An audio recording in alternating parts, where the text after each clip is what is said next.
السلام عليكم ورحمة الله وبركاته. الحمد لله والصلاة والسلام على رسول الله أما بعد. فقال الله تعالى في القرآن المجيد: إنا نحن نزلنا الذكر وإنا له لحافظون. عید الاضحیٰ کے مبارک موقع پر سویڈن میں ایک شخص نے قرآن مجید کی بے حرمتی کرتے ہوئے قرآن مجید کو لوگوں کے سامنے نذر آتش کیا۔ میں یہ سمجھتا ہوں کہ اس عمل سے پوری دنیا کے کروڑوں مسلمانوں کی دل آزاری ہوئی۔ ہم اس کی جتنے بھی مذمت کریں شاید کم ہوگی، لیکن بات یہ ہمیشہ کے لیے یاد رکھیے کہ اللہ نے جب سے قرآن مجید کو نازل کیا ہے تب سے قرآن مجید کی بے حرمتی کرنے والے لوگ موجود ہیں۔ جب قرآن مجید کو اللہ رب العالمین نے ہمارے نبی صلی اللہ علیہ وآلہ وسلم کے قلب اطہر پر نازل فرمایا تو لوگوں نے کہا کہ یہ تو بل قالوا اضغاث احلام بل افتراہ بل هو شاعر۔ لوگوں نے قرآن مجید کے بارے میں کہا کہ قرآن مجید تو نبی صلی اللہ علیہ وسلم کے خواب ہیں، یا یہ شاعر ہے اپنی طرف سے قرآن کو گھڑ لیتا ہے، یہ قرآن منزل من اللہ کتاب نہیں ہے۔ اور قرآن مجید کو سننے سے لوگوں کو روکا، لا تسمعوا لهذا القرآن، قرآن کو نہ سنا کرو۔ جب بھی قرآن مجید کی تلاوت کی جائے تو تم نے قرآن مجید کی گستاخی یہ کرنی ہے کہ والغوا فیہ، آپ نے لغویات کا ارتکاب کرنا ہے، شور و غل کرنا ہے، تاکہ نبی صلی اللہ علیہ وآلہ وسلم پر نازل ہونے والا قرآن مجید لوگوں کے کانوں تک نہ پہنچ جائے۔ وہ یہ سمجھتے تھے، جانتے تھے اور مانتے تھے کہ جو بندہ بھی قرآن مجید کو ایک مرتبہ سن لیتا ہے، اللہ نے قرآن میں تاثیر یہ رکھی ہے کہ اس کی دل کی دنیا بدل جاتی ہے۔ تب سے لے کے آج تک قرآن مجید کی گستاخی کی جاتی رہی، قرآن مجید کی بے حرمتی کی جاتی رہی۔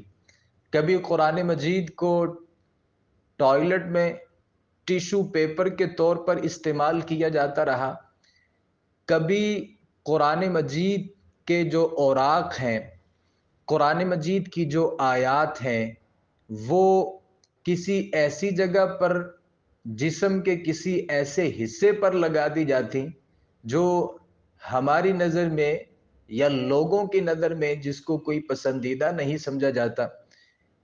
کوئی ایسا وقت بھی اس دنیا نے دیکھا ہے کہ لوگوں کے سامنے قرآن مجید کو نذر آتش کیا گیا، قرآن مجید کے اوراق کی توہین کی گئی؟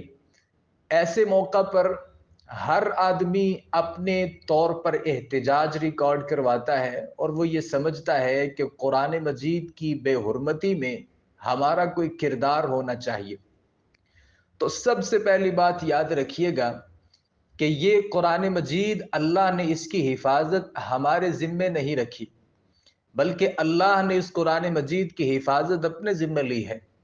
پہلی تورات تھی، زبور تھی، انجیل تھی، اللہ نے وہ انبیاء کے سپرد کر دی، قوموں کے سپرد کر دی، ان میں تغیر بھی ہوا، تبدیلی بھی ہوئی، تحریف بھی ہوئی، لیکن یہ قرآن مجید ایسی کتاب ہے اللہ نے اس کی حفاظت ہمارے اوپر نہیں چھوڑی۔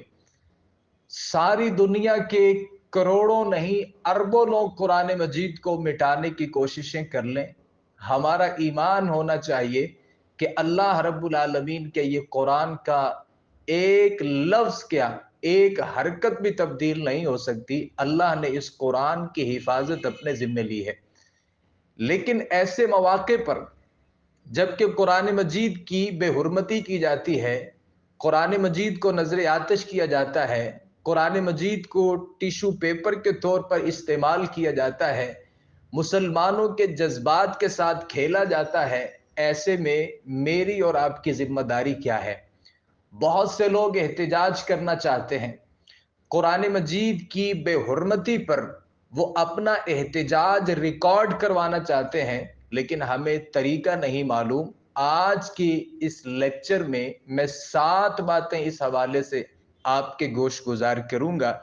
سب سے پہلی ذمہ داری میری اور آپ کی، جو سب سے پہلی ذمہ داری ایسے موقع پر بنتی ہے، وہ یہ ہے کہ میں قرآن مجید سے محبت کروں، قرآن مجید کو اپنے سینے سے لگائیں، اس کے مطابق اپنے رویوں کو تبدیل کریں، اپنی نسل نو کو قرآن سے آشنا کریں، مغربی نظام تعلیم کی بجائے قرآن مجید کے ساتھ لوگوں کو جوڑیں، تاکہ ہماری آنے والی جو نسلیں ہیں وہ ان فتنوں سے محفوظ ہو سکیں۔ قرآن مجید کی فہم کے لیے کلاسوں کو، جو ترجمہ کلاسیں ہیں، ان کو زیادہ سے زیادہ فروغ دیں۔ یہ قرآن مجید کے ساتھ جب ہمارا تعلق مضبوط ہوگا، جب ہماری محبت قرآن مجید کے ساتھ ہوگی، قرآن ہمارے سینوں میں محفوظ ہوگا، ہمارے رویے قرآن کے مطابق ہوں گے، دشمن کو پتہ چلے گا کہ یہ لوگ کمزور نہیں ہیں۔ دشمن حملہ ہی تب کرتا ہے جب ہم قرآن سے منہ موڑتے ہیں، قرآن سے اعراض کرتے ہیں۔ ہماری اس کمزوری کو دیکھتے ہوئے دشمن ہمارے قرآن کے اوپر حملہ کرتا ہے۔ جب ہماری محبت قرآن کے ساتھ ہو جائے گی، ہم قرآن کو سینے سے لگا لیں گے، قرآن کے مطابق اپنے رویوں کو تبدیل کر لیں گے، مغربی نظام تعلیم کی بجائے ہم قرآن مجید کی تعلیم کو جب فروغ دینا شروع کر دیں گے، تو یہ سب سے پہلا کام ہے جو ہمیں اس احتجاج کے موقع پر کرنا ہے۔ دوسری ذمہ داری یہ بنتی ہے، اپنی زندگی قرآن مجید کے تابع کر دیجئے۔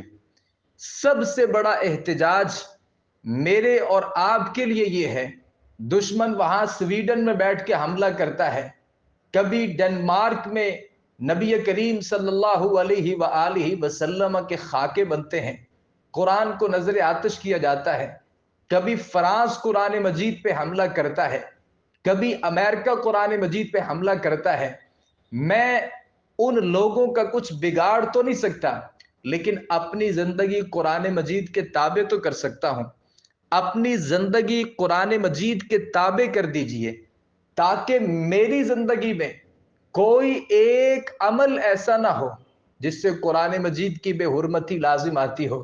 بھئی قرآن کہتا ہے شرک سے باز رہیے، ہمیں شرک سے باز رہنا ہے۔ قرآن کہتا ہے توحید کو اپنائیے۔ جب میں توحید کو ترک کر کے اللہ کے ساتھ شرک کر رہا ہوتا ہوں تو یہ بھی قرآن مجید کی توہین ہوتی ہے۔ میں روڈوں پہ جا کے احتجاج کرتا ہوں، بھئی قرآن کی بے حرمتی ہمیں قبول نہیں ہے، لیکن قرآن جب سود سے روکتا ہے، میں سود سے روکتا تو نہیں ہوں۔ اگر وہ بے حرمتی کرتے ہیں تو بے حرمتی تو میں بھی کرتا ہوں، کیونکہ قرآن کو مانتا ہی نہیں، قرآن کے مطابق اپنی زندگی کو ڈھالتا ہی نہیں، قرآن کے مطابق اپنی زندگی کو گزارنے کے لیے تیار ہی نہیں ہوں۔ ایسے موقع پر دوسری ذمہ داری جو میرے اوپر عائد ہوتی ہے وہ یہ ہے، اپنے عمل سے قرآن کے ساتھ محبت کیجئے، قرآن کے مطابق اپنی زندگی کو گزاریے، اپنی زندگی قرآن کے حوالے کر دیجئے۔ اگر میں اپنی زندگی قرآن کے حوالے نہیں کروں گا، قرآن کے احکامات کے اوپر عمل نہیں کروں گا، تو میں احکامات الہیہ کی توہین کر رہا ہوتا ہوں، میں قرآن کی توہین کر رہا ہوتا ہوں، کیونکہ میں قرآن کی باتوں کو مانتا ہی نہیں ہوں۔ تیسری ذمہ داری وہ یہ ہے کہ قرآن کے جو فرمودات ہیں، ارشادات ہیں، اللہ کے جو پیغامات ہیں، ان پیغامات کو لوگوں تک پہنچائیے۔ وہ یہ چاہتے ہیں کہ قرآن کا پیغام دب جائے، قرآن کی دعوت روک دی جائے۔ آپ قرآن کی دعوت کو عام کر دیجئے، آپ قرآن کی دعوت کو اس دنیا کے کونے کونے تک پہنچا دیجئے، لوگوں کو یقین ہو جائے ہم جب بھی قرآن کی بے حرمتی کرتے ہیں، مسلمانوں کا تعلق قرآن کے ساتھ مزید بڑھ جاتا ہے، قرآن کے ساتھ محبت کرنے والے بن جاتے ہیں، عملی زندگی میں قرآن کو جگہ دینے لگتے ہیں، اور قرآن کے پیغام کو دنیا کے کونے کونے تک پہنچانے کے لیے تیار ہو جاتے ہیں۔ چوتھی ذمہ داری یہ ہے، قرآن مجید کی بے حرمتی کرنے والے جتنے ممالک ہیں، وہ سویڈن ہو، وہ فرانس ہو، وہ امریکہ ہو، دیگر جتنے بھی ممالک ہیں، ایسے ممالک کی مصنوعات کا کلی بائیکاٹ کر دیجئے۔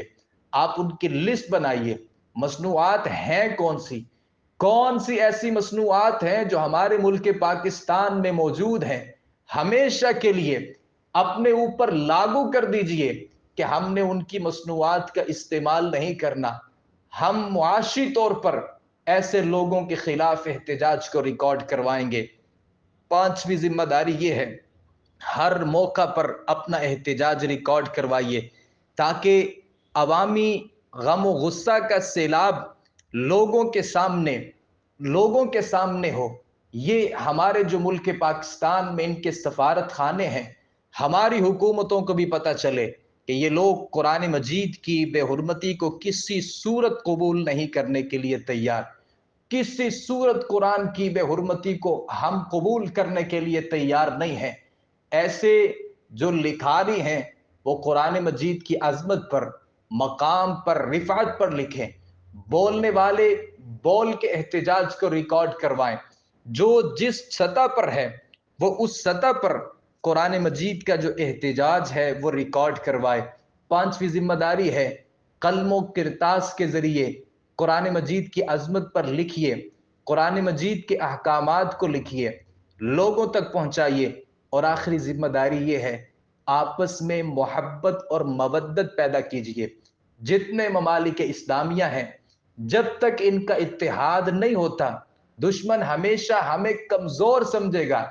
اگر ہمارا اتحاد ہوگا، ہمارے اندر اتفاق ہوگا، کبھی بھی دشمن ہمارے خلاف نہیں کھڑا ہو سکتا، ہمارے قرآن کی بے حرمتی نہیں کر سکتا، ہمارے نبی کی توہین نہیں کر سکتا، گستاخی کا ارتکاب نہیں کر سکتا۔